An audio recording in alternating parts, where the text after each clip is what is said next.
सिबी में गर्मियों की आमद के साथ ही शहर का मामूलात जिंदगी बदलने लगा है। सूरज की तपिश में इजाफे के बायस दिन की औकात में बाजारें वीरान दिखाई देती हैं, गलियां सुनसान और सड़कें खाली नजर आती हैं। शदीद गर्मी के बायस शहरी घरों तक महदूद रहने को तरजीह देते हैं और जरूरी काम भी सुबह सवेरे या शाम के लिए मौखर कर देते हैं। ताहम जैसे ही सूरज ढलता है और मौसम में कुदरती खुंदकी आती है, शहर एक बार फिर जिंदगी से भर जाता है। शहरियों की बड़ी तादाद घरों से निकल कर ठंडी हवा का लुत्फ उठाने के लिए मुख्तलिफ मकामात का रुख करती है।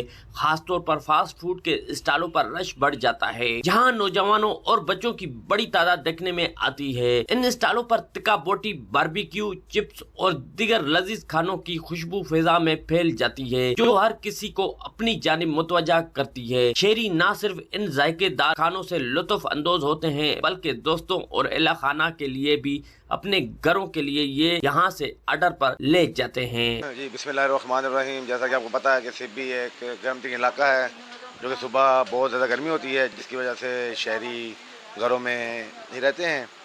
और जैसे ही शाम होती है, शहरी बाज़ार का रुख करते हैं। और माशाल्लाह आजकल थोड़ा मौसम सुहाना है, बादल भी छाए रहते हैं, तो लोग हमारे पास तशरीफ़ लाते हैं। बर्गर है, चिप्स है और बारबेक्यू है, रेशमी कबाब वगैरह, और ये चीज़ें लेकर लुत्फ़ अंदोज़ होते हैं। शहरियों का कहना है कि दिन की सख्त गर्मी के बाद शाम का ये वक्त इनके लिए किसी नेमत से कम नहीं, जहां खुली फिजा में बैठकर न सिर्फ मौसम को एंजॉय करते हैं, बल्कि रोजमर्रा की मसरूफियात से भी कुछ देर के लिए सुकून हासिल करते हैं। यूं गर्मी की शामें शहर की रौनकों को एक नया रंग दे रही हैं। कैमरा टीम के साथ ज़हूर मक्सी, वॉइस न्यूज़, सिबी।